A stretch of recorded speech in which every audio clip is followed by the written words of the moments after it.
Did you know the placebo effect is used in marketing? It's everywhere. We talked about it today. What did we break down the three different ways? Yes, I went down kind of a rabbit hole because it was so intriguing. Yeah. It's almost like I felt like I took the veil off and I'm seeing things and why I buy the things that I do and why those things are so attractive. And there's 3 things that we really noticed. It's kind of like 3 different methods that you can use to get people to buy your product. Yeah, what was the first one? Scarcity, right? Yeah, it's not in any order. These are just 3 different methods. Scarcity. Yeah. So there was a study done that showed, let's say you're looking at a shelf in the grocery store and a product only has a few left versus a product that's fully stocked on the shelves. The consumer is more likely to buy the product that is scarce because they assume it's better because there's less available. It happens to me all the time. So as we went through these things today, I realized that I've been getting duped just like everybody else probably my whole life, because that's the way that I look at things. If they don't have a lot of something left, it means people are buying it, so it means it must be good, because why would they buy it if they're not good? You heard that, y'all? A master marketer is getting duped. So, yeah, scarcity. I mean, now when you say it out loud, you're like, that makes sense. So much sense. But you never consider it when you're buying. I've never considered it. It just happens. So they're playing on our psyche and our emotions. The next is price. So in this one study, and I'll link the study in the caption somehow. They had 2 different groups put the same energy drink in the cups, and just one of the cups had the regular price of $5, and the same exact drink is in the other cup, but it was labeled as $1.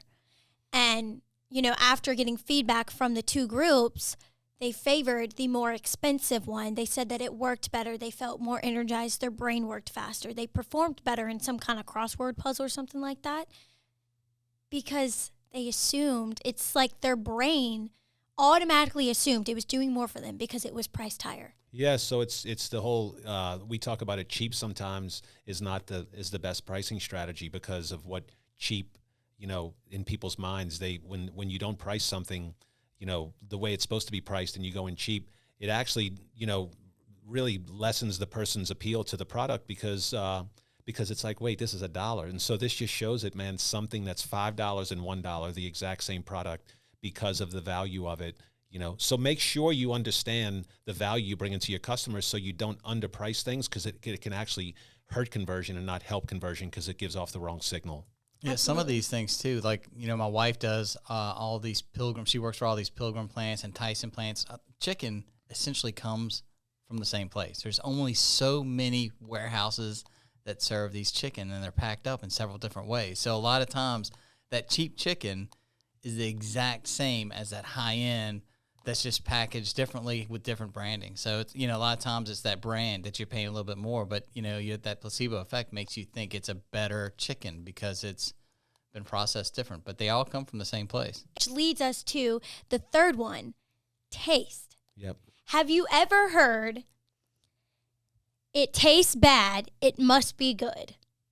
Have you ever heard that? I had never heard that until I read it today. Yeah, until you told me today. So in this same study, guys, they had groups taste 2 different products. They chose the product that did not taste as good because they assumed it was better for them. Crazy. That really? is so crazy. Yeah.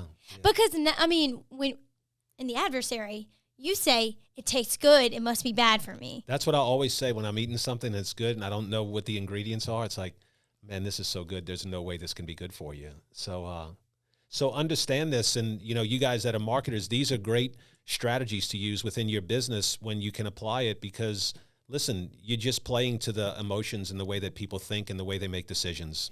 And I think the overarching theme in this is consumer expectations. That's right. You have to know your marketing not only has to match your product, but you have to know what your consumer is going to expect out of your product. Right. So what is your messaging? What are the other products in your field? What are they going to expect? If it's cheaper than all the other, they're not going to expect it's going to be that good. They're probably not going to buy it. If it's priced a little bit higher, it has the word, it's all about the consumer expectation and you exceeding those. And that's the placebo. That's the placebo. It's manipulating. Yep. And so then it's a positive feedback after they're raving about your product. Yep. So if you own a grocery store and, or any kind of retail store, scarcity is something great. Price. Sometimes don't price your stuff low because you think that's going to win you the most business. Just align the value of what they're buying with the price, and then you should be good, and it actually adds to the brand. And then the third thing was what was the final thing that we just talked about? Taste, yeah. Yep. Yeah. Guys, we encourage you to go do your own research on this. It is so fascinating. And I'm sure there's a lot more than just what we've talked about today. So if you have any more questions or any more research you want us to do, reach out to us because this is very fascinating. Yeah, I've been getting duped for 57 years. So, yep. Let us know. Yeah.